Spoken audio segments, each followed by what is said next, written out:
Hello friends, welcome to the success Kendra. Friends देखिए, आज का जो सेशन है बड़ा ही महत्वपूर्ण सेशन है बिहार डीएलएड एंट्रेंस एग्जाम 2024 के लिए। देखिए फ्रेंड्स, आज इस सेशन में हम लोग वर्ष 2022 में और वर्ष 2023 में बिहार डीएलएड का जो एंट्रेंस एग्ज़ाम हुआ था ऑनलाइन मोड में ही लिया गया था, सीबीटी पेपर हुआ था। तो पिछले साल यानी कि प्रीवियस ईयर में बिहार डीएलएड एंट्रेंस एग्ज़ाम में 2022 और 2023 में जितने भी सामाजिक अध्ययन के प्रश्न पूछे गए हैं, जिसमें आपके हिस्ट्री, ज्योग्राफी और पॉलिटी के जो प्रश्न हैं, इतिहास, भूगोल और नागरिक के, उन सभी प्रश्नों को 2022 और 2023 में पूछे गए सभी इतिहास, भूगोल और नागरिक के प्रश्नों को, भारतीय संविधान के प्रश्नों को आज हम लोग एक ही सेशन में डिस्कस कर लेंगे। आपके लिए यह महा मैराथन सेशन है, बड़ा ही इंपॉर्टेंट सेशन है। इसको ध्यानपूर्वक पूरा देखिएगा और निश्चित रूप से यहाँ से प्रश्न जो है आपके इस बार बिहार डीएलएड एंट्रेंस एग्जाम 2024 में देखने को जरूर मिलेंगे। चलिए शुरू करते हैं सेशन। फ्रेंड्स देखिए, एक बार सभी लोग जल्दी से सेशन को लाइक कर दीजिए और जितना हो सके इसको शेयर कर दीजिएगा। इस सेशन को बनाने में 6 से 7 घंटे का मैंने अपना महत्वपूर्ण समय दिया हुआ है। सो प्लीज़ सेशन को ज़्यादा से ज़्यादा लाइक करिए और ज़्यादा से ज़्यादा इसको शेयर करिएगा। चलिए शुरू करते हैं आज का सेशन। अब फ्रेंड्स, सबसे पहले मैं आपको बता दूं कि इससे पहले हम लोगों ने वर्ष 2023 में बिहार डीएलएड एंट्रेंस एग्जाम में जितने भी साइंस के प्रश्न पूछे गए थे और सामाजिक अध्ययन के प्रश्न पूछे गए थे, सामाजिक अध्ययन में आपका हिस्ट्री, ज्योग्राफी और पॉलिटी आ जाएगा। तो जितने भी साइंस के प्रश्न पूछे गए थे उनको मैंने अलग वीडियो में कवर कराया हुआ है और जितने भी सामाजिक अध्ययन के प्रश्न पूछे गए थे उनको एक अलग वीडियो में मैंने आपको कवर कराया हुआ है। जिन्होंने भी उस वीडियो को नहीं देखा है, एक बार आप लोग ज़रूर देख लीजिएगा, ठीक है ना फ्रेंड्स। यहाँ पर आप देख सकते हैं बिहार डीएलएड परीक्षा 20/9/2022 first shift, 20/9/2022 second shift, 19/9/2022 first shift, यानी कि पूरा का पूरा क्वेश्चन पेपर है। फ्रेंड्स देखिए, इस तरह का वीडियो बनाने में 6 से 7 घंटे का महत्वपूर्ण समय लगता है। सो प्लीज़ फ्रेंड्स, सेशन को लाइक ज़रूर करें और ज़्यादा से ज़्यादा इसको शेयर करिएगा।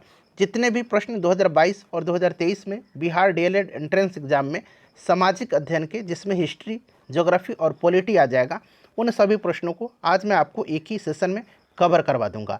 इस तरह से आपका क्विक रिवीजन हो जाएगा, आपके एग्जाम में अब बिल्कुल भी समय नहीं बचा हुआ है। चलिए शुरू करते हैं अब सेशन हम लोग। एक बार सभी लोग फटाफट लाइक कर दीजिएगा। तो फ्रेंड्स, आज के सेशन का पहला प्रश्न पढ़ेंगे। देखिए, पहला प्रश्न है कि इंग्लैंड में औद्योगिक क्रांति किस उद्योग से प्रारंभ हुई थी। देख सकते हैं कितना महत्वपूर्ण प्रश्न है। अगर आप आंसर पहले से जानते हैं तो आंसर कमेंट करते चलिएगा। वैसे क्या होगा कि आपका रिवीजन होते चलेगा और साथ ही साथ जो भी मैं एक्सप्लेन करूंगा उसको भी ध्यानपूर्वक अवश्य सुनेंगे। इस तरह से एक प्रश्न के साथ साथ आपके 2 से 3 प्रश्न जो हैं कवर होते चलेंगे। अब यहाँ पर ध्यान दीजिएगा, प्रश्न पूछा गया है कि इंग्लैंड में औद्योगिक क्रांति किस उद्योग से प्रारंभ हुई थी। तो सबसे पहले तो ध्यान रखिएगा, प्रश्न पूछा जाए कि औद्योगिक क्रांति की शुरुआत कहाँ पर हुई थी, तो औद्योगिक क्रांति की शुरुआत इंग्लैंड में हुई थी। क्यों हुई थी इंग्लैंड में, तो क्योंकि इंग्लैंड के पास उपनिवेशों के कारण कच्चे माल और पूंजी की अधिकता थी और इंग्लैंड में औद्योगिक क्रांति की शुरुआत जो है यह सूती वस्त्र उद्योग से हुई थी। सूती वस्त्र उद्योग, तो यहाँ पर देखिए वस्त्र उद्योग दिया गया है।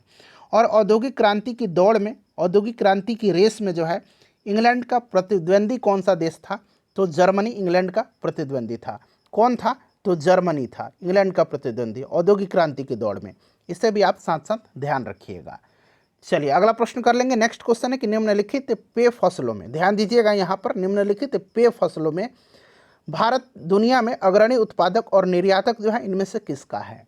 ऑप्शन के हिसाब से अगर हम बात करते हैं तो देखिए, चीन के बाद भारत जो है पेय फसल जो चाय है ना, उसका सबसे बड़ा उत्पादक है और निर्यातक देश भी है। तो यहाँ पर अगर बात करते हैं तो चाय ऑप्शन के हिसाब से राइट आंसर हो जाएगा। वैसे चाय के उत्पादन सबसे ज़्यादा चाइना में होता है, लेकिन इनमें से भारत अग्रणी है उत्पादन में भी और निर्यात में भी। तो यहाँ पर option number C right answer हो जाएगा।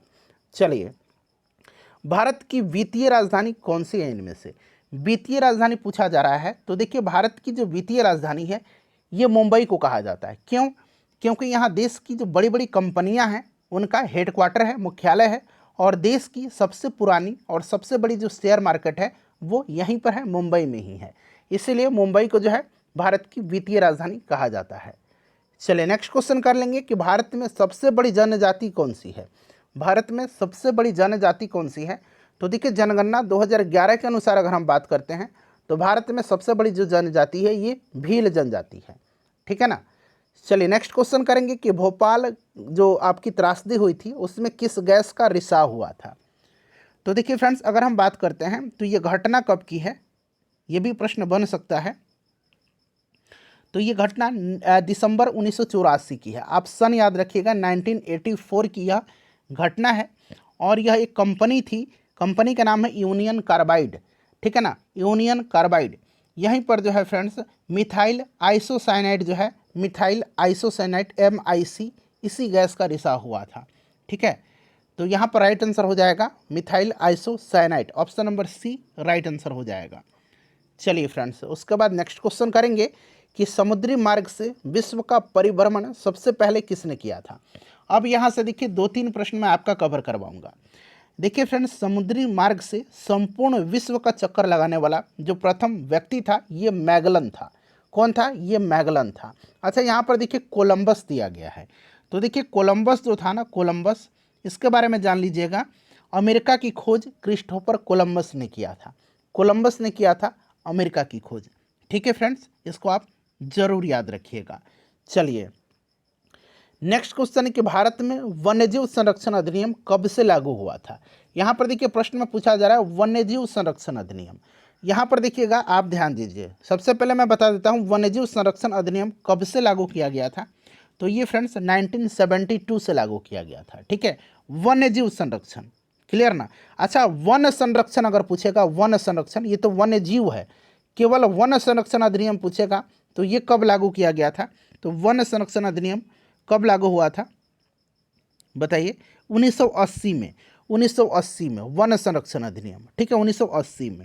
अच्छा, जल प्रदूषण निवारण और नियंत्रण अधिनियम, जल प्रदूषण निवारण और नियंत्रण अधिनियम 1974 में, ठीक है। प्रोजेक्ट टाइगर की शुरुआत कब हुई थी? तो 1973 में, 1973 में।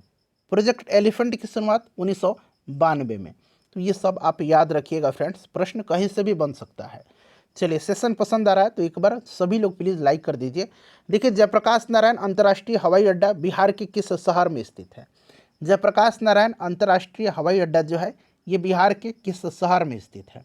तो फ्रेंड्स यह पटना में है, आप सभी को पता भी है कहाँ पर है, पटना में है, ठीक है।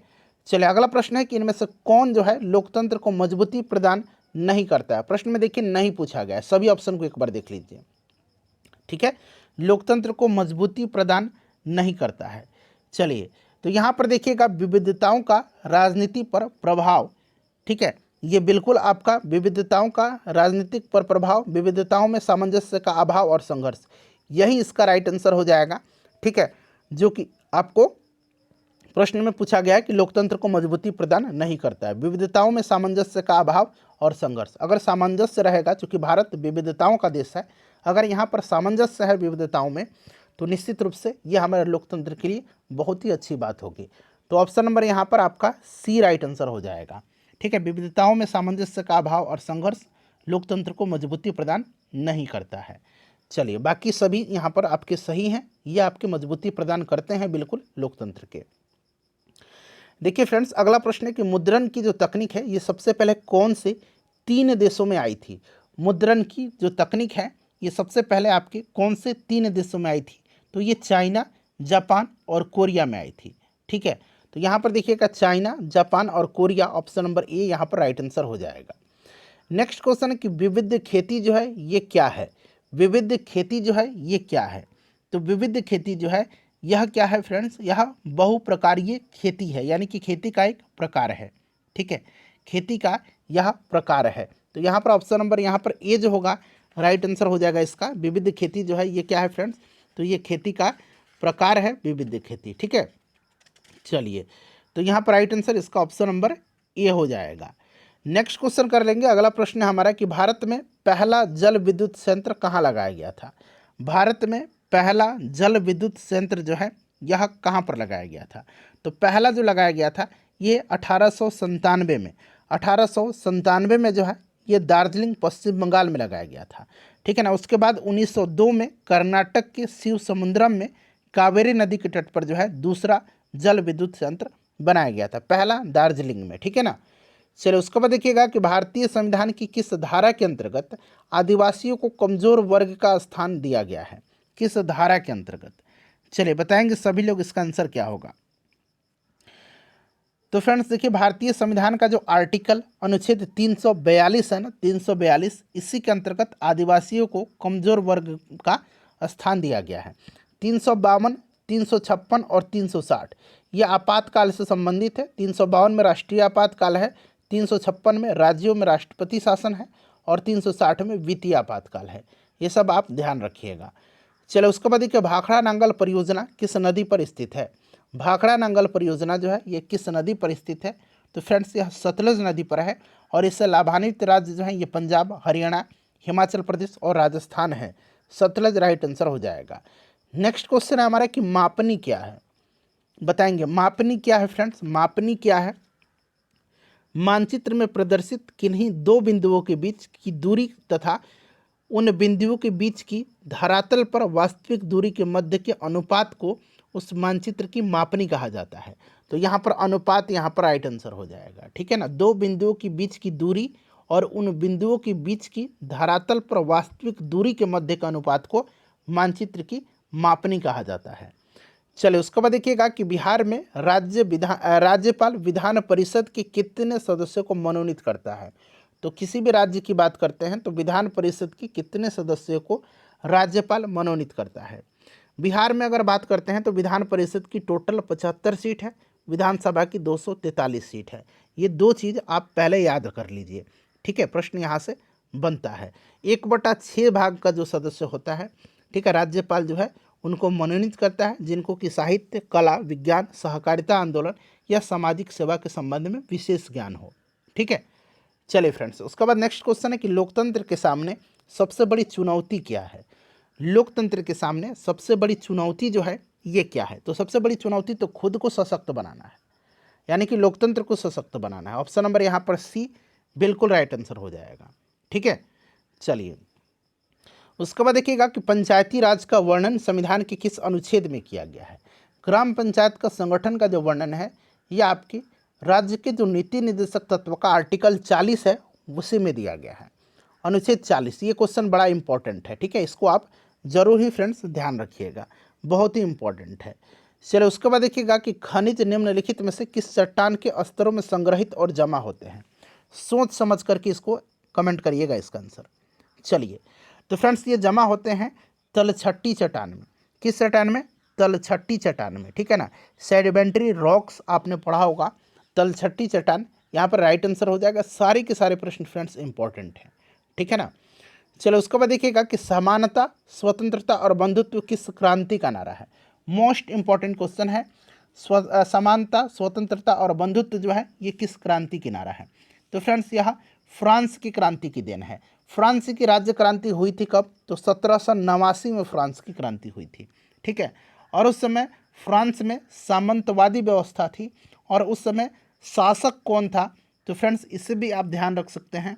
ठीक है, याद रखिएगा उस समय लुई 16वां जो है उसी का शासनकाल था, लुई 16वां का। ठीक है, लुई 16वां, यहाँ मैं लिख देता हूँ लुई 16वां, लुई 16वां। ठीक है ना, या फिर ऐसे लिख दीजिए लुई 16वां। तो ये आपकी फ्रांस की क्रांति राइट आंसर हो जाएगा। ठीक है फ्रेंड्स, बड़ा ही महत्वपूर्ण है, इसको आप याद रखिएगा। चलिए नेक्स्ट क्वेश्चन करेंगे कि दलितों से अलग करके महादलित किस प्रदेश में किया गया था? दलितों से अलग करके महादलित। तो देखिए ये जो आपकी महादलित की बात की जा रही है तो यहाँ पर इसका राइट आंसर क्या होगा? कमेंट करेंगे सभी लोग। चलिए बताएंगे सभी लोग इसका आंसर कमेंट करिएगा कि दलितों से अलग करके महादलित किस प्रदेश में किया गया था।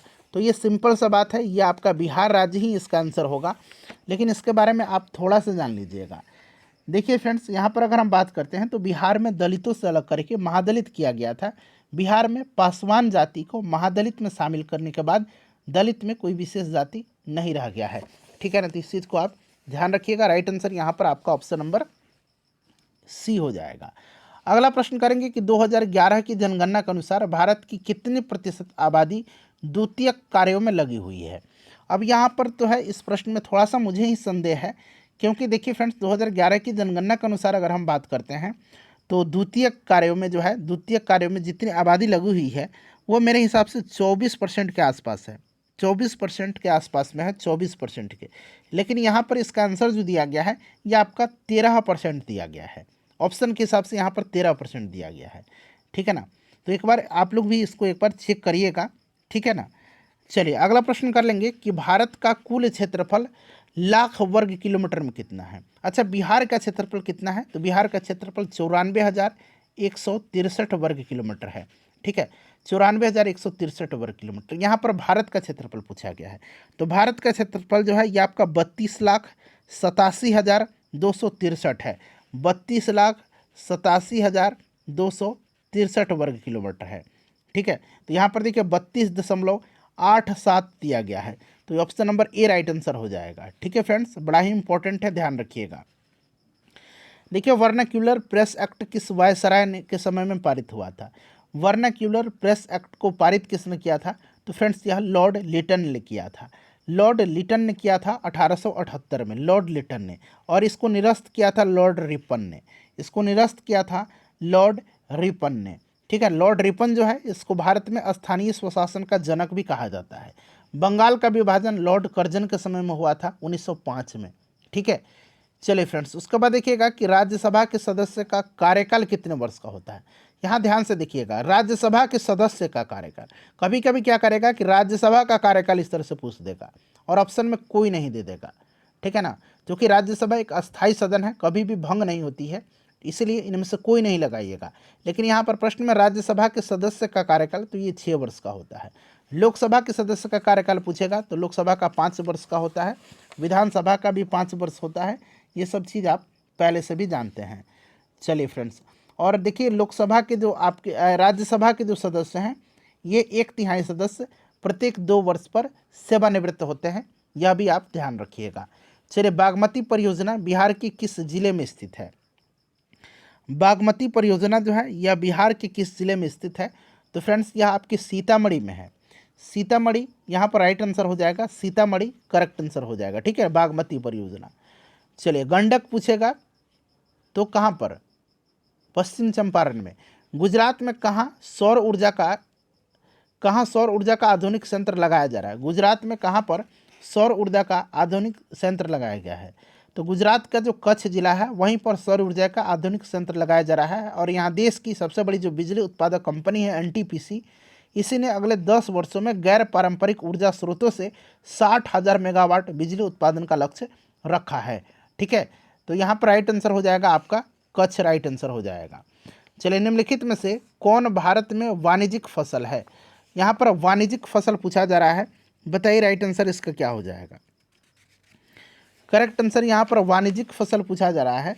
तो देखिए वाणिज्यिक फसल में आपका कपास, तिलहन, जूट, गन्ना, तंबाकू ये सब आता है, ठीक है ना। तो यहाँ पर उपरोक्त सब याद है। अच्छा, एक रोपण फसल पूछा जाता है, रोपण फसल या रोपण फसल कहिए, रोपण फसल पूछा जाता है। रोपण फसल में आपका चाय, कॉफ़ी, नारियल, काजू, रबड़ ये सब रोपण फसल के उदाहरण है, ठीक है। चलिए, उसके बाद देखिएगा कि बालाघाट खानों में निम्नलिखित में से किस खनिज का खनन किया जाता है। बालाघाट की जो खान है ये कहाँ पर है फ्रेंड्स, तो ये मध्य प्रदेश में है, और ये तांबा और मैंगनीज दोनों के लिए प्रसिद्ध है। तो यहाँ पर देखिए कॉपर भी दिया गया है और मैंगनीज भी दिया गया है, तो ऑप्शन के हिसाब से यहाँ पर मैंगनीज पर हम लगाएंगे क्योंकि मैंगनीज के लिए फेमस है, लेकिन तांबा का भी यहाँ पर उत्पादन होता है। और बालाघाट की खान मध्य प्रदेश में है, इसे आप जरूर याद रखिएगा, ठीक है फ्रेंड्स। चलिए, मतगणना का कार्य कौन करता है, तो मतगणना का कार्य सिंपल सा बात है, मतगणना का कार्य करेगा चुनाव आयोग, ठीक है। संविधान के भाग 15 में, याद रखिएगा भाग 15 में अनुच्छेद 324 से लेकर के 329 तक में जो है चुनाव आयोग का वर्णन किया गया है। 25 जनवरी 1950 को जो है चुनाव आयोग की स्थापना हुई थी, और इसीलिए 25 जनवरी के दिन प्रत्येक वर्ष जो है राष्ट्रीय मतदाता दिवस मनाया जाता है। अच्छा, वर्तमान में चुनाव आयुक्त कौन है, मुख्य चुनाव आयुक्त, चीफ इलेक्शन कमिश्नर कौन है, जरा उनका नाम आप कमेंट करके मुझे बताइएगा। चलिए, और प्रथम चुनाव आयुक्त कौन थे, मुख्य चुनाव आयुक्त प्रथम सुकुमार सेन थे, ठीक है। देखिए, बस्तर आंदोलन में किसकी प्रमुख भूमिका रही थी। बस्तर आंदोलन की बात की जा रही है, तो बस्तर आंदोलन 1910 ईस्वी के आसपास में ये आपके छत्तीसगढ़ के बस्तर के आदिवासी जननायक शहीद गुंडाधुर के नेतृत्व में हुआ था। तो यहाँ पर देखिए गुंडाधुर दिया गया, option number D right answer होगा।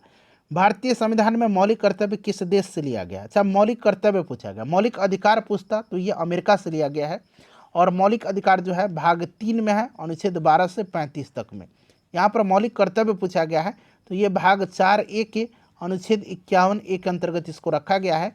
और वर्तमान में टोटल 11 मौलिक कर्तव्य हैं।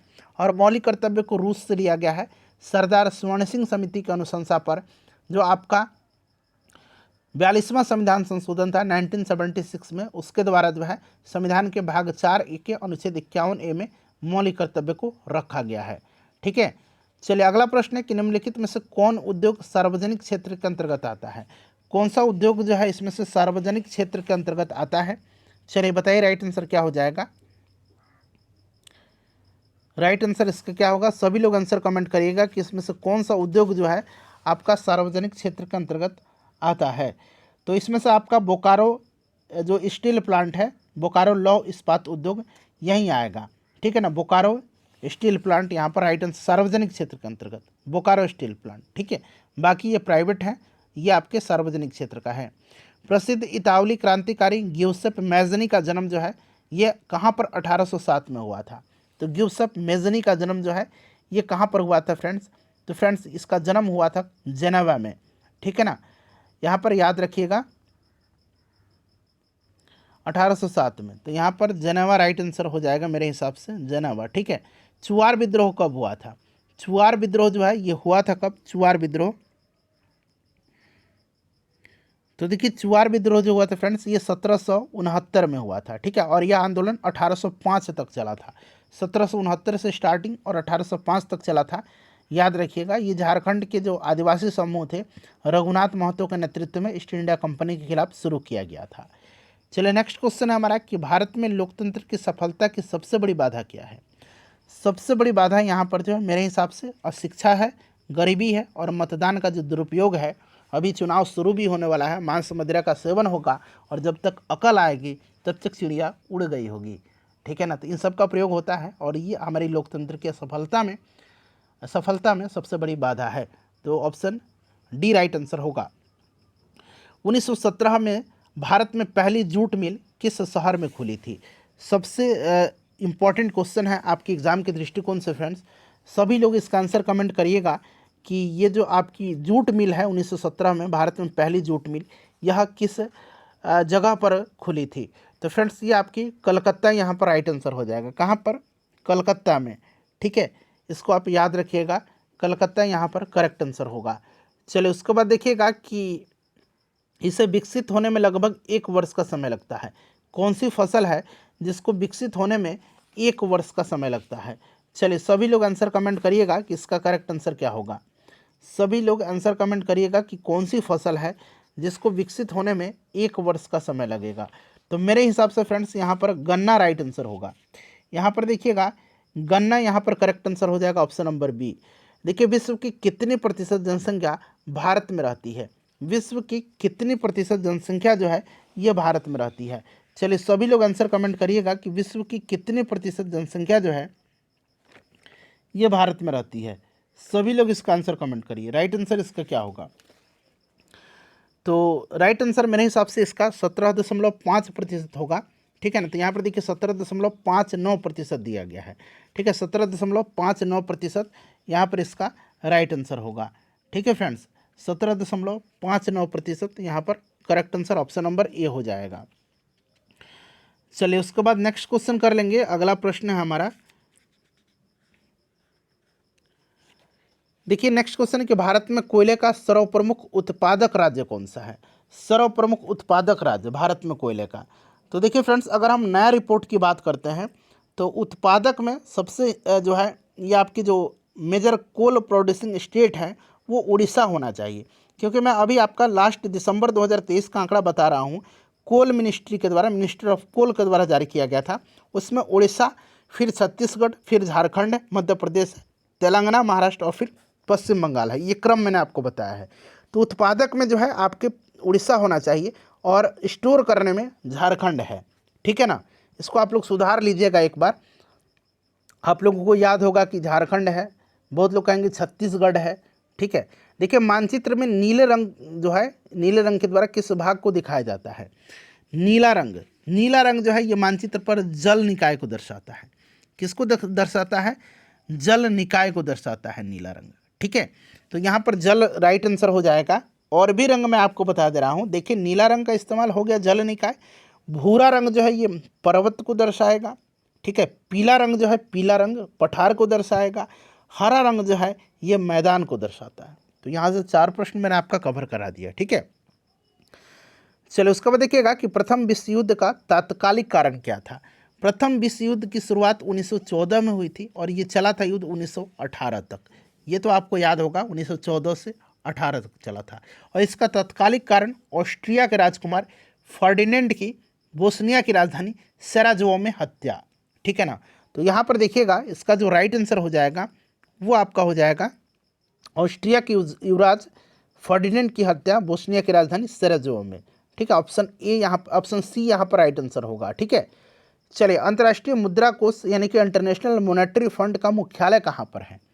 IMF का हेडक्वार्टर पूछा जा रहा है। देखिए इंटरनेशनल मॉनेटरी फंड का जो मुख्यालय है ये वाशिंगटन DC में है। कहाँ पर है फ्रेंड्स, वाशिंगटन DC में है, याद रखिएगा। चलिए अच्छा, वर्ल्ड बैंक का मुख्यालय कहाँ पर है, विश्व बैंक का हेडक्वार्टर कहाँ पर है, आप मुझे बताइएगा, कमेंट करिए। तो मैं वेट कर रहा हूँ, आप लोग कमेंट करिए। तो सभी लोग कमेंट कर दीजिए, आगे बढ़ते हैं। वर्ल्ड बैंक का हेडक्वार्टर कहाँ है, विश्व बैंक का, ये तो इंटरनेशनल मॉनेटरी फंड का हो गया। हाँ बताइए वर्ल्ड बैंक का हेडक्वार्टर कहाँ पर है। तो देखिए वर्ल्ड बैंक का जो हेडक्वार्टर है फ्रेंड्स ये कहाँ पर है, ये भी वाशिंगटन DC में ही है, विश्व बैंक का, ठीक है। चलिए अगला प्रश्न करेंगे कि भारत में स्थित लोनार झील किस प्रकार का झील है। लोनार झील महाराष्ट्र में है और लोनार झील जो है फ्रेंड्स एक तरह की क्रेटर झील है, ठीक है ना, याद रखिएगा क्रेटर झील है लोनार झील। तो यहाँ पर देखिए लोनार क्रेटर झील हो जाएगा। लैगून झील जो चिल्का झील है, ये खारे पानी की सबसे बड़ी लैगून झील है, चिल्का झील, ठीक है। अच्छा गोखुर झील है, ये गोखा बना लीजिए, गोखुर झील। तो गोखुर झील के बारे में आपको पता है, जो आपका बिहार का कांवर लेक है वो गोखुर लेक है, ऑक्सबो लेक इसको कहेंगे। चलिए स्वतंत्र एवं निष्पक्ष चुनाव कराने की जिम्मेदारी किसकी है। स्वतंत्र और निष्पक्ष चुनाव कराने की जिम्मेदारी ऑब्वियसली ये चुनाव आयोग की जिम्मेदारी है। अभी मैंने आपको चुनाव आयोग के बारे में इतना डिटेल से बताया हुआ है। निम्नलिखित में से कौन सी फसल भोजन और चारे के रूप में प्रयोग की जाती है, भोजन के रूप में भी और चारे के रूप में भी। तो चारे के रूप में मक्का का जो है आपका भोजन के रूप में भी और चारे के रूप में भी किया जाता है। चलिए अब गेहूं में भी बहुत लोग कहेंगे गेहूं का भी होता है भोजन के रूप में, तो यहाँ पर सूटेबल आंसर मक्का होगा, ठीक है ना। चलिए उसके बाद देखिएगा कि चीनी उत्पादन में अग्रणी राज्य कौन सा है। चीनी उत्पादन में जो अग्रणी राज्य है ये आपका राज्य उत्तर प्रदेश है, ठीक है ना, उत्तर प्रदेश राइट आंसर हो जाएगा। स्टाम्प एक्ट किस वर्ष पारित हुआ था। स्टाम्प एक्ट जो है बताइए, स्टाम्प एक्ट किस वर्ष पारित हुआ था। स्टाम्प एक्ट जो है फ्रेंड्स यह पारित हुआ था 1765 में, ठीक है ना। 1765 में जो है स्टाम्प एक्ट पारित हुआ था। ब्रिटिश संसद ने 7 साल के युद्ध के दौरान उपनिवेशों में तैनात ब्रिटिश सैनिकों के भुगतान में मदद करने के लिए स्टाम्प एक्ट को 1765 में पारित किया था। ग्रेनविले प्रधानमंत्री थे। देखिए संविधान के किस भाग में मौलिक कर्तव्य का जिक्र है। मौलिक कर्तव्य मैंने आपको बताया था भाग 4A में या भाग 4 क में है। अनुच्छेद 51 क कहिए या फिर अनुच्छेद 51A कहिए। इसी के अंतर्गत 11 मौलिक कर्तव्य है, रूस के संविधान से लिया गया है, इसे आप ध्यान रखिएगा, ठीक है। चलिए फ्रेंड्स उसके बाद देखिएगा, और देखिए भाग 4 में नीति निषेध तत्व है, भाग 3 में मैंने बताया था आपको मौलिक अधिकार है, फंडामेंटल राइट्स है। मानचित्र की दूरी को मापनी में क्या कहा जाता है, बताइए मापनी में क्या कहा जाता है, बताइए। तो मानचित्र की दूरी को मापनी में अंश कहा जाता है, ठीक है ना, इसको अंश कहा जाता है। और मापनी के बारे में बताया था आपको कि किन्हीं दो बिंदुओं के बीच की दूरी तथा उन बिंदुओं के बीच की धरातल पर वास्तविक दूरी के मध्य का अनुपात को उस मानचित्र की मापनी कहा जाता है। देखिए फ्रेंड्स बहुत सारे प्रश्न जो है आपको रिपीटेड मिलेंगे, क्यों, क्योंकि अलग अलग शिफ्ट में पेपर होता है और बहुत सारे प्रश्न रिपीट हुआ है शिफ्ट में, तो मैंने एज इट इज़ इनको रख दिया है ताकि आपको लगे कि हाँ भाई प्रश्न रिपीट होता है। चले रंगभेद की नीति के विरुद्ध आवाज़ उठाने वाले कौन थे। रंगभेद की नीति के विरुद्ध आवाज़ उठाने वाले कौन थे, तो फ्रेंड्स ये कौन थे, मार्टिन लूथर किंग थे, ठीक है ना। संयुक्त राज्य अमेरिका में निग्रो समुदाय के प्रति होने वाले जो रंगभेद की नीति थी इसके विरुद्ध इन्होंने जो है आवाज़ उठाया था, इस चीज़ को आप ध्यान रखेंगे। Martin Luther king. और नेल्सन मंडेला ने दक्षिण अफ्रीका में आवाज़ उठाया था, नेल्सन मंडेला ने। चलिए खाली स्थान दिया गया है का मानना था कि राज्य और समाज के स्थापित पारंपरिक संस्थानों को संरक्षित किया जाना चाहिए। तो फ्रेंड्स ये कंजर्वेटिवों का मानना था। कंजर्वेटिवों का मानना था कि राज्य और समाज के स्थापित जो पारंपरिक संस्थान हैं, इंस्टीट्यूशन हैं, उनको संरक्षित किया जाना चाहिए। देखिए जून 1992 में पहले अंतर्राष्ट्रीय पृथ्वी सम्मेलन का आयोजन हुआ था ब्राज़ील में। इस चीज़ को आप माइंड में बैठा लीजिए कि 1992 में पहला पृथ्वी सम्मेलन का आयोजन ब्राज़ील में हुआ था, जिसमें 100 से अधिक राष्ट्राध्यक्ष ने भाग लिया था। और ये ब्राज़ील के किस शहर में हुआ था? तो रियो डी जेनेरियो में हुआ था। ठीक है फ्रेंड्स, बड़ा ही इंपॉर्टेंट है। एजेंडा 21 इसी से संबंधित है। एजेंडा 21, एजेंडा 21, ठीक है ना। एजेंडा, ये एजेंडा है, एजेंडा 21, ठीक है। चलिए उसके बाद देखिएगा कि कुद्रेमुख एक महत्वपूर्ण लौह अयस्क खदान है। कुद्रेमुख जो है यह एक महत्वपूर्ण लौह अयस्क खदान है। और यह कहाँ पर है? तो कुद्रेमुख जो है फ्रेंड्स ये कर्नाटक में है। कहाँ पर? कर्नाटक में।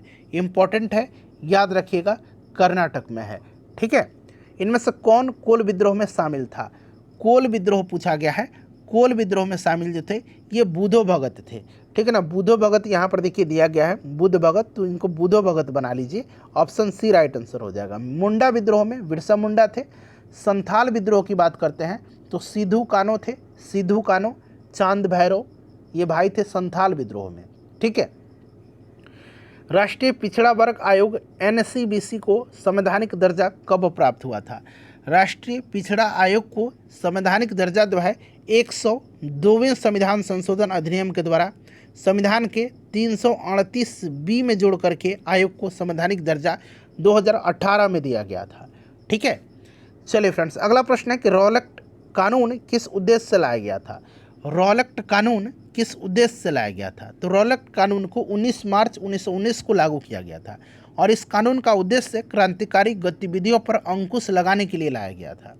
ठीक है ना। और इसके अनुसार किसी भी संदेहास्पद व्यक्ति को बिना मुकदमा चलाए गिरफ्तार किया जा सकता था, परंतु उसके विरुद्ध ना कोई अपील, ना कोई दलील और ना कोई वकील, और इसीलिए इसको काला कानून कहा गया था, रॉलेट एक्ट को। तो यहाँ पर देखिए क्रांतिकारी गतिविधियों पर अंकुश लगाने के लिए। चलिए फ्रेंड्स, अगला प्रश्न हमारा कि किस बात से स्पष्ट होता है कि बिहार में लोकतंत्र की जड़ें गहरी हैं? देखिए बिहार में ही लोकतंत्र का पहला प्रमाण मिला है। जो आपके वैशाली के लिच्छवी गणतंत्र था, लोकतंत्र का पहला गणतंत्र माना जाता है, तो वैशाली के लिच्छवी गणतंत्र। ठीक है ना, इस चीज़ को आप ध्यान रखिएगा। चलिए, भारत में मजदूर संघ अधिनियम कब पारित हुआ था? भारत में मजदूर संघ अधिनियम जो है ये कब पारित हुआ था? इंपॉर्टेंट क्वेश्चन है। चलिए बताएंगे इसका राइट आंसर क्या होगा। भारत में मजदूर संघ अधिनियम जो है यह पारित 1926 में हुआ था और यह अधिनियम मजदूर संघों को कानूनी रूप से मान्यता दिया था। 1926 यहाँ पर राइट आंसर हो जाएगा। नेक्स्ट क्वेश्चन कर लेंगे। अगला प्रश्न है कि भारतीय संविधान में मौलिक कर्तव्य किस देश से लिया गया? मौलिक कर्तव्य मैंने आपको बताया है कि रूस से लिया गया है। ऑलरेडी इसके बारे में डिटेल डिस्कशन हमने करा दिया है, ये प्रश्न रिपीट हुआ है। ठीक है। चलिए, श्रीलंका को स्वतंत्रता कब मिली थी? श्रीलंका को स्वतंत्रता जो है ये कब मिली थी? तो फ्रेंड्स इसको मिली थी 4 फरवरी 1948 को। 4 फरवरी 1948 को मिली थी। ठीक है। इसका पुराना नाम श्रीलंका का सिलोन है, इसे भी आप ध्यान रखिएगा। ठीक है। चलिए, उसके बाद देखिएगा कि न्यू डील को किस अमेरिकी राष्ट्रपति ने लागू किया था? न्यू डील को जो है लागू किसने किया था? तो देखिए न्यू डील को जो है लागू किया था अमेरिकी के राष्ट्रपति रूजवेल्ट ने किया था। देखिए 1933 से 1938, ठीक है ना, 1933 से 1938 के बीच न्यू डील नीति को लागू किया था रूजवेल्ट ने। चलिए, उसके बाद देखिएगा कि यंग इंडिया किसकी पत्रिका है? यंग इंडिया जो है यह पत्रिका किसकी है? तो फ्रेंड्स ये यंग इंडिया जो है ये महात्मा गांधी जी की है। ठीक है ना, महात्मा गांधी जी राइट आंसर हो जाएगा। यंग इंडिया महात्मा गांधी जी की है। महात्मा गांधी करेक्ट आंसर हो जाएगा। हरिजन भी इन्हीं का है। ठीक है ना, यंग इंडिया भी इन्हीं जी का है। एक्सपेरिमेंट विथ माई ट्रूथ इन्हीं की लिखी गई है। चलिए, राज्यसभा का सभापति कौन होता है? तो राज्यसभा का पदेन सभापति भारत का उपराष्ट्रपति होता है। कौन होता है फ्रेंड्स? भारत का उपराष्ट्रपति, और वर्तमान में जगदीप धनखड़ जी हैं। ठीक है ना।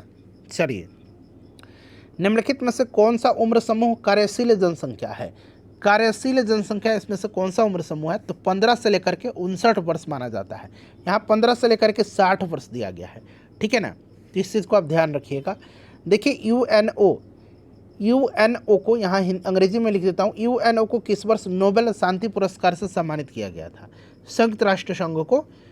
तो देखिए फ्रेंड्स, ये किया गया था 2001 में, ठीक है ना। और इसके महासचिव उस समय कोफी अन्नान थे, उन्हीं को जो है 2001 में नोबेल का शांति पुरस्कार से सम्मानित किया गया था। वर्तमान में यूएनओ को जो आपके महासचिव हैं एंटोनियो गुटेरस हैं, याद रखिएगा।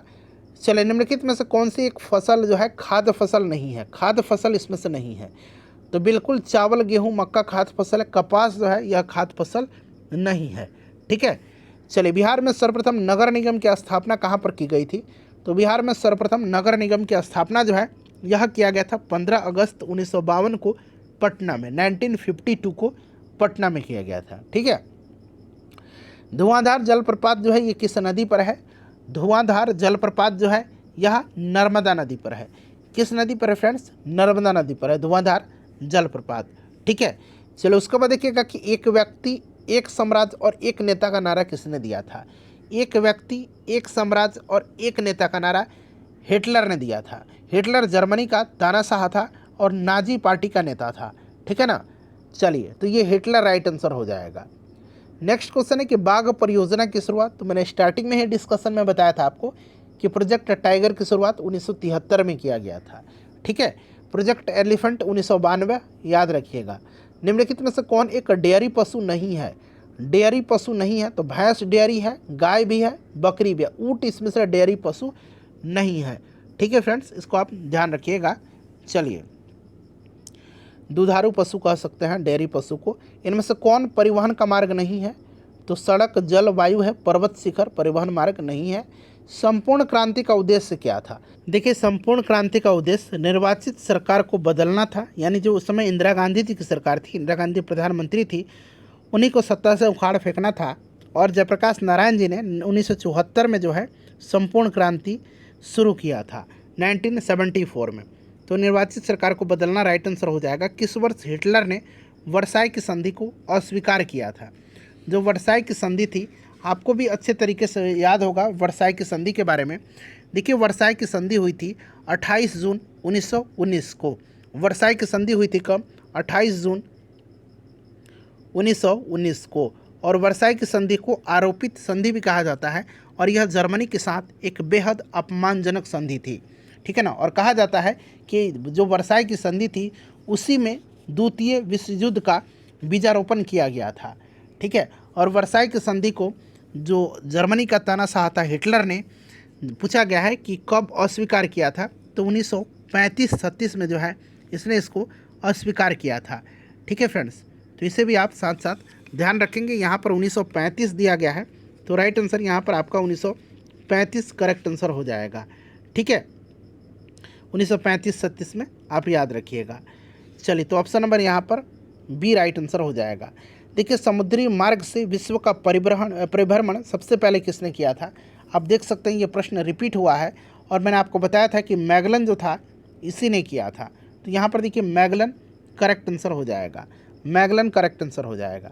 देखिए, विकास की स्थिति के अनुसार, विकास की स्थिति के आधार पर संसाधनों को खालिस्तान दिया गया के रूप में वर्गीकृत किया जा सकता है।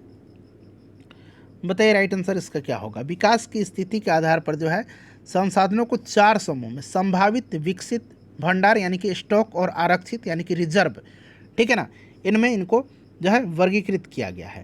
तो यहाँ पर ए, बी, सी तीनों यहाँ पर राइट आंसर हो जाएगा। संभावित, विकसित, उसके बाद आपका स्टॉक मैंने बताया है, ठीक है ना, स्टॉक यानी कि भंडार, और रिजर्व यानी कि आरक्षित। तो उपरोक्त सभी राइट आंसर होगा। देखिए, अपने अस्तित्व के दौरान 17 राष्ट्रों ने संयुक्त राष्ट्र संघ में सदस्यता वापस ले ली, ठीक है। निम्नलिखित में से कौन सा जो है राष्ट्र संघ से अलग नहीं हुआ? तो 17 राष्ट्रों ने राष्ट्र संघ से सदस्यता वापस ले लिया था, जिसमें इंडिया, होंडुरस और स्पेन भी शामिल था, जबकि उस समय ब्राज़ील राष्ट्र संघ से अलग नहीं हुआ था। तो यहाँ पर ब्राज़ील राइट आंसर इसका हो जाएगा, ठीक है ना। ब्राज़ील जो है आपके राष्ट्र संघ से अलग नहीं हुआ था। मैनग्रोव का सबसे अधिक विस्तार जो है ये कहाँ पर है? तो मैनग्रोव का सबसे ज़्यादा विस्तार आपके सुंदरवन में है, पश्चिम बंगाल में है, ठीक है। इस चीज़ को आप ध्यान रखिएगा। और सुंदरवन विश्व का सबसे बड़ा मैनग्रोव वन क्षेत्र है, इसे भी आप ध्यान रखेंगे। और यह यूनेस्को की विश्व धरोहर स्थल के रूप में भी सूचीबद्ध है, लोकसभा में अनुसूचित जनजातियों के लिए आरक्षित सीटों की संख्या कितनी है? लोकसभा में अनुसूचित जनजातियों के लिए आरक्षित सीटों की संख्या, तो देखिए फ्रेंड्स, आर्टिकल 330 जो है इसके तहत नए परिसीमन के बाद लोकसभा में अनुसूचित जातियों के लिए 84 सीट है। लोकसभा में अनुसूचित जातियों के लिए 84 है और जनजातियों के लिए जो है 47 सीट है। तो प्रश्न में पूछा गया अनुसूचित जनजातियों के लिए, तो 47 आंसर होगा। अनुसूचित जाति पूछता तो 84 होता। दोनों को मिलाकर के कभी कभी पूछता है कि आरक्षित सीट कितना है, तो 84 और 47 ऐड करिएगा, 7 4 11, 8 4 12, 13, 131, ठीक है ना। ऑप्शन यहाँ पर बी राइट आंसर होगा। चलिए, निम्नलिखित में से किस मापनी के द्वारा किलोमीटर और मील दोनों की दूरियों को दर्शाया जाता है? बताइएगा राइट आंसर क्या हो जाएगा, किस मापनी के द्वारा? तो फ्रेंड्स, यह जो है आपका तुलनात्मक मापनी है। तुलनात्मक मापनी राइट आंसर हो जाएगा यहाँ पर, तुलनात्मक मापनी के द्वारा। उसके बाद देखिए नेक्स्ट क्वेश्चन है हमारा कि भारत के संविधान में निम्नलिखित में से कौन समानता के अधिकार में शामिल नहीं है? समानता के अधिकार में शामिल नहीं है। तो देखिए फ्रेंड्स, यहाँ पर आपने पढ़ा भी होगा कि संविधान का जो आर्टिकल 14 से 18 है उसमें समता या समानता का अधिकार है 14 से 18 तक में, ठीक है ना। और देखिए फ्रेंड्स, अगर हम बात करते हैं तो आर्टिकल 14 के अनुसार विधि के समक्ष समानता है। उसके बाद अनुच्छेद 15 में धर्म, नस्ल, जाति, लिंग, जन्म स्थान इन सब के आधार पर भेदभाव का निषेध किया गया है। उसके बाद अनुच्छेद 16 जो है लोक नियोजन के विषय में अवसर की समानता है। 17 में अस्पृश्यता का अंत है। 18 में उपाधियों का अंत है। तो यहाँ पर देखिएगा आपकी इसमें से आर्थिक बराबरी की समानता नहीं है, ठीक है ना। ऑप्शन नंबर यहाँ पर डी राइट आंसर होगा। पिनासे की सैनिक सरकार कितने वर्षों तक सत्ता में रही थी? पिनासे की सैनिक सरकार चिली में बनी थी। चिली कंट्री है, चिली, वहीं पर, और ये सरकार जो है ये 17 वर्षों तक सत्ता में रही थी, ठीक है। चलिए, और उनके तानाशाही शासन के दौरान शासन के हजारों विरोधियों को यातनाएं भी दिया गया था। चलिए, इनमें से किस राज्य में मैनग्रोव वन पाए जाते हैं? तो मैंने आपको बताया था पश्चिम बंगाल में जो सुंदरवन है, ये सबसे बड़ा जो है सुंदरवन विश्व का मैनग्रोव वन क्षेत्र है। मक्का किस प्रकार की मिट्टी में अच्छी तरह से बढ़ता है? मक्का जो होता है ये अच्छी तरह से दोमट मिट्टी में बढ़ता है। दोमट मिट्टी में, किस मिट्टी में? दोमट मिट्टी में। तो ऑप्शन में देखिए आप दोमट तो दिया ही नहीं गया है, इनमें से कोई नहीं, यहाँ पर राइट आंसर हो जाएगा। देखिए, इनमें से कौन सा अधिकार भारतीय नागरिकों को प्राप्त है? भारतीय नागरिकों को इसमें से कौन सा अधिकार प्राप्त है? तो देखिए, इसमें से अगर हम बात करते हैं तो अपनी संस्कृति की रक्षा का अधिकार, ठीक है ना। ये आर्टिकल 29 जो है इसके तहत अपनी संस्कृति की रक्षा का अधिकार है, अनुच्छेद 29 के तहत। तो ये अधिकार आपको प्राप्त है। नेक्स्ट क्वेश्चन हमारा कि इनमें से कौन परिवहन का मार्ग नहीं? देखिए, प्रश्न रिपीट हो गया है। पर्वत शिखर। द्वितीय विश्व युद्ध के दौरान जो है कौन सा देश सबसे अंत में पराजित हुआ था? तो सबसे लास्ट में जो है पराजित कौन सा देश हुआ था? आपको भी पता है, जापान सबसे अंत में पराजित हुआ था, ठीक है। जापान सबसे अंत में पराजित हुआ था। चलिए, जापान जो आपकी मित्र राष्ट्र थे उनके द्वारा पराजित होने वाला अंतिम देश जापान था। और 6 अगस्त 1945 को जापान पर परमाणु बम का भी प्रयोग किया गया था, 6 अगस्त और 9 अगस्त को, ठीक है। चलिए, तो यहाँ पर आपका जापान राइट आंसर हो जाएगा। नेक्स्ट क्वेश्चन है कि पहला संस्थाली जिसने अंग्रेजों पर हथियार उठाया था? पहला संथाली जिन्होंने अंग्रेजों पर हथियार उठाया था, तो ये तिलका मांझी थे, ठीक है ना। तिलका मांझी थे, याद रखिएगा, तिलका मांझी करेक्ट आंसर हो जाएगा। भारत में नई आर्थिक नीति की घोषणा कब की गई थी? भारत में नई आर्थिक नीति की घोषणा किया गया था 1991 में। प्रधानमंत्री उस समय नरसिम्हा राव थे। इन्हीं की सरकार ने भारत में नई आर्थिक नीति की घोषणा किया था और भारत की अर्थव्यवस्था को नई दिशा प्रदान किया था। और यह दिशा उदारीकरण, निजीकरण और वैश्वीकरण के रूप में पूरे देश में आर्थिक सुधारों के रूप में लागू हुई थी और बड़ा ही यह फेमस भी रही थी। 1991 राइट आंसर होगा। देखिए, लोकतंत्र की उपलब्धियों में सबसे अधिक सहायक क्या है? सबसे अधिक सहायक जो है इसमें से क्या है? तो ये आपके सबसे ज़्यादा सहायक जो है इसमें से आपका विकास है, ठीक है ना। विकास सबसे ज़्यादा सहायक है लोकतंत्र में। नाथुला दर्रा किस राज्य में स्थित है? नाथुला और जेलेजपला दर्रा, नाथुला और जेलेजपला दर्रा, इस तरह से कुछ लिखा जाएगा, जेलेजपला, ठीक है ना। ये आपके सिक्किम में है, याद रखिएगा, ठीक है, इंपॉर्टेंट है। हिमाचल प्रदेश में रोहतांग दर्रा, बड़ा लच्छा दर्रा, ठीक है, और सिपकिला दर्रा है। उत्तराखंड में माना दर्रा, नीति दर्रा और लिपुलेख दर्रा है, ठीक है। चलिए उसके बाद नेक्स्ट क्वेश्चन है कि बिहार में अति जल दोहन से किस तत्व का संकेंद्रण बढ़ा है। तो बिहार में अति जल दोहन से आर्सेनिक तत्व का संकेंद्रण बढ़ा है। आर्सेनिक राइट आंसर हो जाएगा। आर्सेनिक की यौगिक विषैले होते हैं जिसके कारण शरीर की कोशिकाओं में आपका पैरालिसिस पैदा करते हैं, पक्षघात पैदा करते हैं, ठीक है। चलिए उसके बाद देखिएगा नेक्स्ट क्वेश्चन हमारा कि बोस्टन टी पार्टी की घटना, चाय पार्टी टी पार्टी, इसको बोस्टन टी पार्टी भी कहेंगे, इस तरह से लिखा रहेगा। बोस्टन टी पार्टी की घटना कब हुई थी। अगर हम बात करते हैं बोस्टन टी पार्टी की तो ज़रा आपको ध्यान से सुनना होगा, यहाँ से 2-3 प्रश्न आपका कवर होगा। देखिए फ्रेंड्स, बोस्टन टी पार्टी की घटना जो है इससे अमेरिकी स्वतंत्रता संग्राम का तात्कालिक कारण माना जाता है, ठीक है। और यह बोस्टन टी पार्टी की जो घटना हुई थी ये आपकी 16 दिसंबर 1773 को हुई थी। 16 दिसंबर 1773 को हुई थी, ठीक है। और इस घटना से अमेरिका का स्वतंत्रता संग्राम प्रारंभ हुआ था और इस घटना का नायक का भी नाम पूछा जाता है। तो इसका घटना का जो नायक था बोस्टन टी पार्टी का, ये सैमुअल एडम्स था। सैमुअल एडम्स, मैंने यहाँ पर लिख दिया सैमुअल एडम्स था, ठीक है। चलिए उसके बाद देखिए स्पिनिंग जेनी का आविष्कार कब हुआ था। सभी लोग आंसर कमेंट करिएगा कि स्पिनिंग जेनी जो है इसका आविष्कार कब हुआ था। ये सब औद्योगिक क्रांति के दौरान में हुआ था। स्पिनिंग जेनी का आविष्कार जेम्स हरग्रीव्स ने किया था 1765 में। जेम्स हरग्रीव्स ने किया था 1765 में, ठीक है ना। इसे आप याद रखिएगा। निम्नलिखित में से कौन सा राज्य तेल का सबसे बड़ा पुराना उत्पादक है। सबसे पुराना जो है ये कौन सा राज्य है। तो असम का है। असम का जो दिग्बोई है 1901 में, आपको याद होगा। यह एशिया का सबसे पुराना और सबसे लंबे समय तक परिचालित तेल रिफाइनरी है दिग्बोई। असम राइट आंसर हो जाएगा। चलिए किसने जालियांवाला बाग हत्याकांड की घटना के विरुद्ध में अपना सर नाइट का खिताब वापस करने की घोषणा किया था। सर नाइट की उपाधि जो थी ये वापस करने का घोषणा किसने किया था। चलिए सभी लोग आंसर कमेंट करिएगा कि राइट आंसर क्या हो जाएगा। तो सर की उपाधि लौटाया था किसने। तो ये रविंद्रनाथ टैगोर जी थे। रविंद्रनाथ टैगोर जी थे, इस चीज़ को आप ध्यान रखिएगा। रविंद्रनाथ टैगोर करेक्ट आंसर होगा, ठीक है ना फ्रेंड्स। रविंद्रनाथ टैगोर जी थे। ऑप्शन नंबर यहाँ पर इसका बी करेक्ट आंसर होगा, क्लियर। और कैसरे हिंद की उपाधि किसने लौटाया था। तो कैसरे हिंद की उपाधि महात्मा गांधी जी ने बाद में लौटाया था, ये आपको भी पता होगा, ठीक है फ्रेंड्स। चलिए अगला प्रश्न अब हम लोग कर लेंगे। नेक्स्ट क्वेश्चन हमारा है कि किस फाइबर को बढ़ने के लिए ठंड मुक्त दिनों की आवश्यकता होती है। किस फाइबर को बढ़ने के लिए ठंड मुक्त जो है दिनों की आवश्यकता होती है। चलिए सभी लोग आंसर कमेंट करिएगा कि यह कौन सा फाइबर है। सभी लोग आंसर कमेंट करिएगा कि यह कौन सा फाइबर है। करेक्ट आंसर बताइए। तो फ्रेंड्स यह कपास है ना, कपास राइट आंसर हो जाएगा, ठंड के दिनों में होता है। चलो उसके बाद नेक्स्ट क्वेश्चन है, और कपास की खेती काली मिट्टी में होता है। काली मिट्टी जिसको कि रेगुर मिट्टी भी कहा जाता है।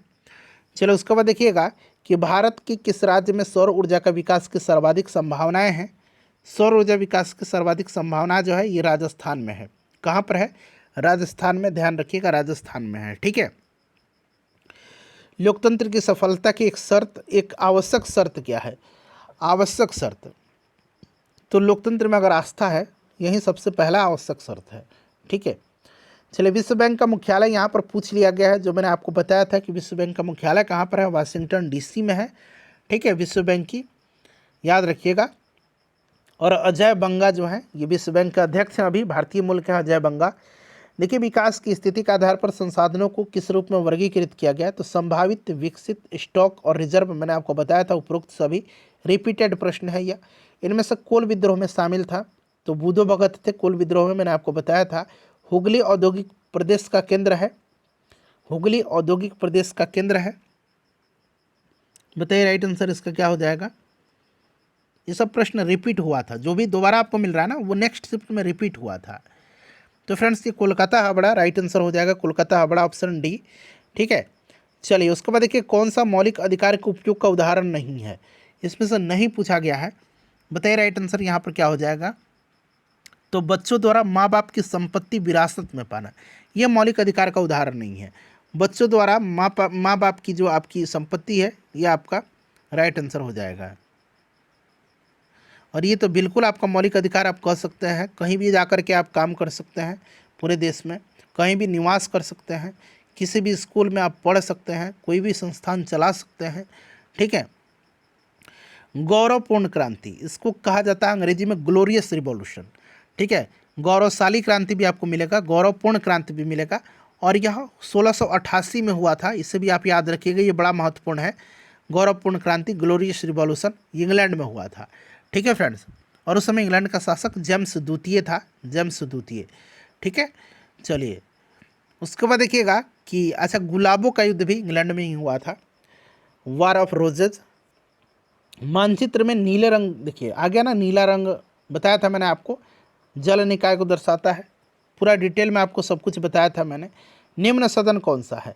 तो निम्न सदन लोकसभा है और उच्च सदन राज्यसभा है। इस चीज़ को आप ध्यान रखिएगा, इम्पोर्टेंट है, ठीक है ना फ्रेंड्स। चलिए, लोकसभा को निम्न सदन कहा जाता है।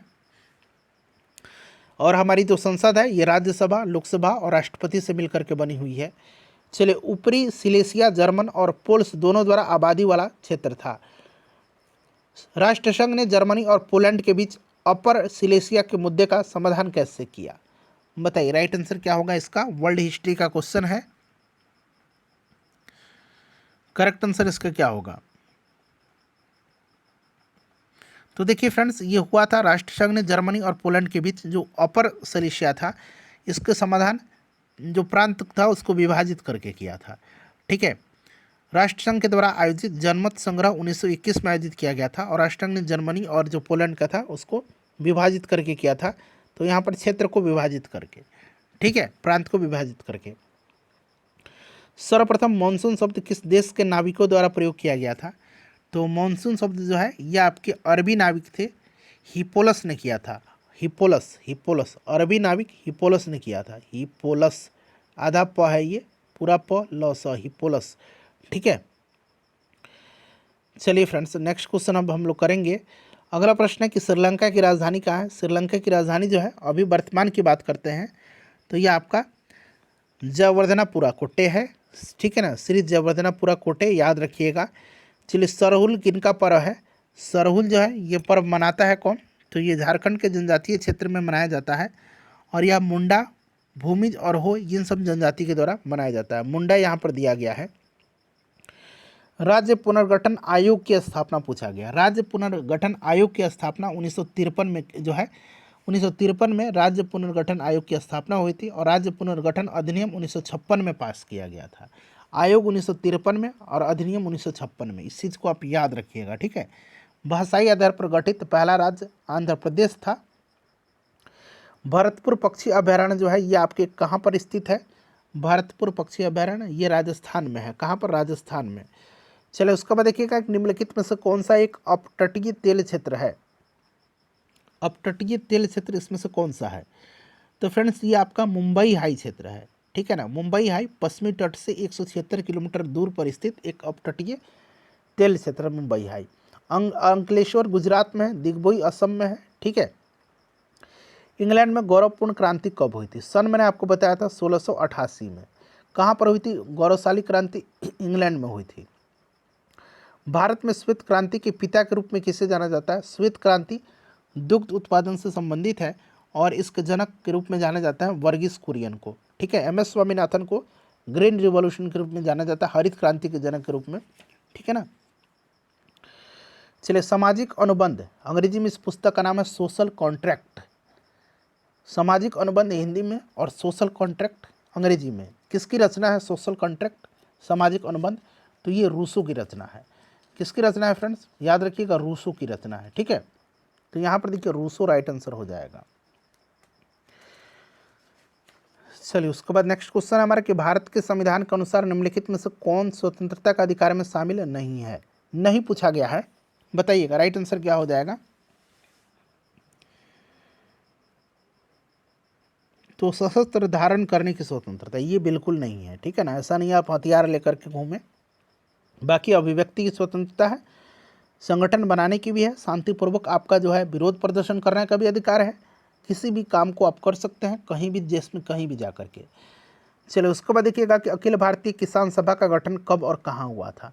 तो अखिल भारतीय किसान सभा का गठन हुआ था 1936 में लखनऊ में स्वामी शाहजानंद सरस्वती ने, और बिहार प्रांतीय किसान सभा का गठन 1929 में हुआ था। राज्यसभा के सदस्य का कार्यकाल देखिए, प्रश्न रिपीट हो गया है, 6 वर्ष का, लोकसभा का 5 वर्ष का। देखिए, और राज्यसभा का सदस्य बनने के लिए न्यूनतम आयु 30 वर्ष है और लोकसभा का 25 वर्ष है। देखिए, इनमें से कौन व्यावसायिक खेती नहीं है? व्यावसायिक खेती नहीं पूछा गया है, बताइएगा व्यावसायिक खेती इनमें से कौन सा नहीं है। चलिए सभी लोग आंसर कमेंट करिएगा। तो यहाँ पर देखिएगा, आपका जो कार्बनिक खेती है, ठीक है, जैविक खेती, यह एक व्यावसायिक खेती नहीं है, ठीक है। चलिए उसके बाद देखिए अगला प्रश्न है हमारा कि भाखड़ा नांगल परियोजना जो है ये किस नदी पर है? भाखड़ा नांगल परियोजना जो है ये आपका भाखड़ा नांगल ये सतलज नदी पर है, ठीक है। चलिए हीराकुंड महानदी पर है। भूमंडलीकरण शब्द जो है इसका इजाद जो है किसने और कब किया था? भूमंडलीकरण शब्द का इजाद जॉन विलियमसन ने 1990 में किया था, जॉन विलियमसन ने, ठीक है ना। चलिए उसके बाद देखिए अगला प्रश्न है कि लोकतंत्र के विकास के तीसरे चरण में किस विचार को मान्यता मिली थी? लोकतंत्र के विकास के तीसरे चरण में किस विचार को मान्यता मिली थी? तो फ्रेंड्स, राजनीतिक समानता के साथ साथ आर्थिक समानता की, ठीक है ना, राजनीतिक समानता के साथ साथ आर्थिक समानता। चलिए उसके बाद नेक्स्ट क्वेश्चन है, खाली स्थान दिया गया है कि शासन ने समाचार पत्रों, पुस्तकों, नाटकों और गीतों में कहीं की गई बातों को नियंत्रित करने के लिए सेंसरशिप कानून लागू किया और स्वतंत्रता एवं आबादी के विचारों को प्रतिबंधित किया था। ये किसने किया था? तो लोकतंत्र के विकास के तीसरे चरण में, ठीक है ना। तो यहाँ पर आपके रूढ़िवादी शासन ने किया था, रूढ़िवादी शासन ने किया था, ठीक है। चलो उसके बाद देखिए निम्नलिखित में से कौन एक अपतटीय तेल क्षेत्र है? फिर से आएगा मुंबई हाई, मैंने अभी आपको बताया था। चलो उसके बाद नेक्स्ट क्वेश्चन है कि लोकसभा में अनुसूचित जाति के लिए कितना सीट है? जनजाति के लिए तो 47 बताया था, जाति के लिए भी मैंने आपको बताया था कि आप याद रखिएगा 84 सीट है। तो यहाँ पर देखिए जाति 84 है, जनजाति 47 है। पारादीप पतन किस राज्य में है? पारादीप जो है ये कहाँ पर है? पारादीप उड़ीसा में है, ठीक है, याद रखिएगा उड़ीसा राइट आंसर हो जाएगा। यंग इंडिया किसकी पत्रिका है? तो यंग इंडिया महात्मा गांधी जी की है। चलिए नाजी पार्टी का प्रतीक चिन्ह क्या था? नाजी पार्टी हिटलर की पार्टी थी और इसका प्रतीक स्वास्तिक का चिन्ह था, ठीक है। तो यहाँ पर देखिए स्वास्तिक राइट आंसर हो जाएगा। चूड़ामन राय किस विद्रोह से संबंधित थे? चूड़ामन राय, तो चूड़ामन राय जो थे फ्रेंड्स ये किस विद्रोह से संबंधित थे? चेरो विद्रोह से। चेरो विद्रोह यहाँ पर राइट आंसर हो जाएगा, चेरो विद्रोह, ध्यान रखिएगा चेरो विद्रोह से, ठीक है। चलिए कौन सी ऊर्जा का स्रोत अनवीकरणीय है? अनवीकरणीय पूछा गया है। अनवीकरणीय ऊर्जा का स्रोत जो है इसमें से कोयला है, बाकी देख सकते हैं ये सभी नवीकरणीय ऊर्जा का स्रोत है, ठीक है। चलो उसके बाद देखिएगा कि काली मिट्टी का दूसरा नाम मैंने आपको बताया था, काली मिट्टी को रेगुर मिट्टी कहा जाता है और इसमें कपास की खेती होती है। इनमें से कौन सा वृक्ष पर्वतीय वन में पाया जाता है? पर्वतीय वन में इनमें से कौन सा वृक्ष पाया जाता है बताइएगा? तो चेस्टनट जो है, चेस्टनट यहीं पाया जाता है। चेस्टनट एक चौड़े पत्ते वाली पर्वतीय वृक्ष है जो कि उत्तर पूर्वी भारत की उच्चतर पर्वत श्रृंखलाओं और पश्चिम बंगाल और उत्तराखंड की पहाड़ी क्षेत्रों में पाया जाता है। चलिए एक प्रतिनिधि भिन्न में अंश हमेशा क्या होता है? एक प्रतिनिधि भिन्न में अंश हमेशा जो होता है ये एक होता है, इस चीज़ को आप ध्यान रखिएगा, एक होता है। राज्य पुनर्गठन आयोग की स्थापना राज्य पुनर्गठन आयोग 1953 और पुनर्गठन अधिनियम 1956 में पारित हुआ था। अभी मैंने आपको बताया है, ठीक है ना। तो इस चीज़ को आप फ्रेंड्स ध्यान रखिएगा, छोटी छोटी पॉइंट है लेकिन ये सारे के सारे इंपॉर्टेंट है आपके एग्जाम के दृष्टिकोण से। चलिए अगला प्रश्न है कि नाजी पार्टी का प्रतीक चिन्ह, अभी मैंने बताया था नाजी पार्टी का प्रतीक चिन्ह क्या है? तो स्वास्तिक का चिन्ह जो है ये आपके नाजी पार्टी का प्रतीक चिन्ह है, ठीक है, स्वास्तिक का चिन्ह। नाजी पार्टी का प्रतीक चिन्ह क्या है? तो ये स्वास्तिक का चिन्ह है। चलिए उसके बाद अब अगला प्रश्न हम लोग करेंगे।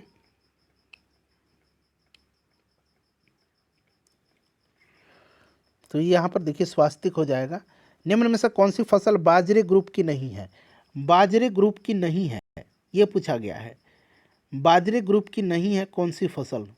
यहाँ पर देखिएगा आपका बाजरे ग्रुप पूछा गया, यानी कि मिलेट ग्रुप का। अंग्रेजी में अगर हम बात करते हैं तो ये आपका मिलेट ग्रुप का, ठीक है ना। मिलेट ग्रुप का इसमें से आपका ज्वार, रागी और बाजरा है। मक्का इसमें से नहीं होगा, इसीलिए ऑप्शन नंबर यहाँ पर बी राइट आंसर हो जाएगा। ठीक है, मक्का का दाना थोड़ा बड़ा होता है। भारत में रेल परिवहन की शुरुआत कब हुई थी? डलहौजी के समय में हुई थी। 1853 में बम्बई से थाने के बीच चलाई गई थी। 1853 देखिए यहाँ पर दिएगा, ऐसा नहीं यहाँ पर लगा दीजिए, ये वाला सही होगा 1853। भारतीय संविधान में निम्नलिखित में से कौन जो है समानता के अधिकार में शामिल नहीं है?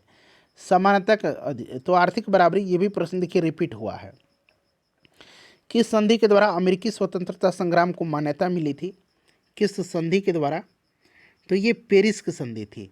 पेरिस की संधि 1783 में पेरिस की संधि के द्वारा अमेरिकी स्वतंत्रता संग्राम को पूर्ण रूप से स्वतंत्रता की मान्यता मिली थी। ठीक है, तो यहाँ पर देखिए पेरिस की संधि। उसके बाद देखिएगा कि भारत में संप्रभु कौन है? तो कहने के लिए संप्रभु तो जनता है, लेकिन संप्रभु तो नेता है ना। जनता यहाँ पर राइट आंसर होगा। तारीख़े दाऊदी नामक पुस्तक के लेखक कौन है? तारीख़े दाऊदी नामक पुस्तक को लिखा है किसने? तो फ्रेंड्स इसके लेखक अब्दुल्ला हैं। कौन है? अब्दुल्ला है तारीख़े दाऊदी के लेखक। क्लियर। और दिल्ली का जो शासक था बहलोल लोदी से लेकर के अफगान शासकों तक का इसमें जिक्र है। एलपीजी का पूरा नाम पूछा गया, फुल फॉर्म, तो लिक्विफाइड पेट्रोलियम गैस, आपको भी पता है लिक्विफाइड पेट्रोलियम गैस। और यह प्रोपेन, ब्यूटेन और आइसोब्यूटेन का मिश्रण होता है। घरेलू ईंधन के रूप में घरों में खाना बनाने के लिए इसका उपयोग किया जाता है, लिक्विफाइड पेट्रोलियम गैस का। चलिए उसके बाद देखिएगा कि बिहार में सर्वप्रथम नगर निगम की स्थापना, तो मैंने बताया था 1952 में पटना में हुई थी। निम्नलिखित में से यहाँ पर देखिए फ्रेंड्स, नेक्स्ट क्वेश्चन है हमारा कि निम्नलिखित में से भारत के किस राज्य में कुल क्षेत्रफल का सबसे कम जो है प्रतिशत वन क्षेत्र है? सबसे कम, तो सबसे कम अगर हम बात करते हैं विकल्प के अनुसार तो ये हरियाणा में है। क्योंकि बिहार में 7.84% है, तो ऐसा नहीं है बिहार में लगाइएगा, इनमें से विकल्प के अनुसार हरियाणा राइट आंसर हो जाएगा। ठीक है, यहाँ पर मात्र लगभग 4% के आसपास में है। ठीक है, तमिलनाडु में लगभग 20% है और सिक्किम में 47% है, तो यहाँ पर हरियाणा होगा। और बिहार का 7.84% याद रखना है आपको 2021 के वन रिपोर्ट के अनुसार। इनमें से कौन सा जीव जो केवल भारत में ही पाया जाता है? कौन सा जीव है? तो गंगा डॉल्फिन है। ठीक है, और इसको जो है आपको राष्ट्रीय जलीय जीव भी घोषित किया गया है 2009 में, राष्ट्रीय जलीय जीव डॉल्फिन को। चलो उसके बाद देखिएगा अगला प्रश्न है हमारा कि खाली स्थान दिया गया है, मानना है कि राज्य और समाज में स्थापित पारंपरिक संस्थानों को संरक्षित किया जाना चाहिए। तो अभी मैंने आपको बताया था जो रूढ़िवादी हैं, कंजर्वेटिव्स हैं, उन्हीं को मानना है। अभी ये प्रश्न रिपीट हुआ है। कुद्रेमुख एक महत्वपूर्ण लौह खदान कहाँ पर है? कुद्रेमुख जो है ये आपको कर्नाटक में है। चले भारतीय संविधान की किस धारा के अंतर्गत आदिवासियों को कमजोर वर्ग का स्थान दिया गया है? देखिए ये प्रश्न रिपीट हुआ, ऑप्शन चेंज किया गया है। उसमें क्या था कि आपको एक 342 था और बाकी ऑप्शन में 352 था, 356 था और 360 था, जो मैंने आपको बताया था कि वित्तीय आपातकाल है। तो आप देख सकते हैं ये प्रश्न रिपीट हुआ, ऑप्शन चेंज किया गया है। सीमांत गांधी यानी कि फ्रंटियर गांधी किसको कहा जाता है? तो फ्रेंड्स ये खान अब्दुल गफ्फार खान को कहा जाता है। ठीक है ना, खान अब्दुल गफ्फार खान को कहा जाता है, ध्यान रखिएगा फ्रेंड्स। और खुदाई खिदमतगार, ठीक है ना, खुदाई यानी कि सर्वेंट्स ऑफ गॉड आंदोलन की शुरुआत इन्होंने किया था। चलिए भारत में नीति आयोग का गठन कब किया गया था? भारत में नीति आयोग का गठन कब किया गया था? फ्रेंड्स सेशन लंबा होने वाला है, इसको हम लोग 2-3 पार्ट में कवर कर लेंगे। चलिए इसका आंसर आप कमेंट करके बताइए, नेक्स्ट पार्ट में जल्द ही आपके लिए लेकर के आने वाला हूँ।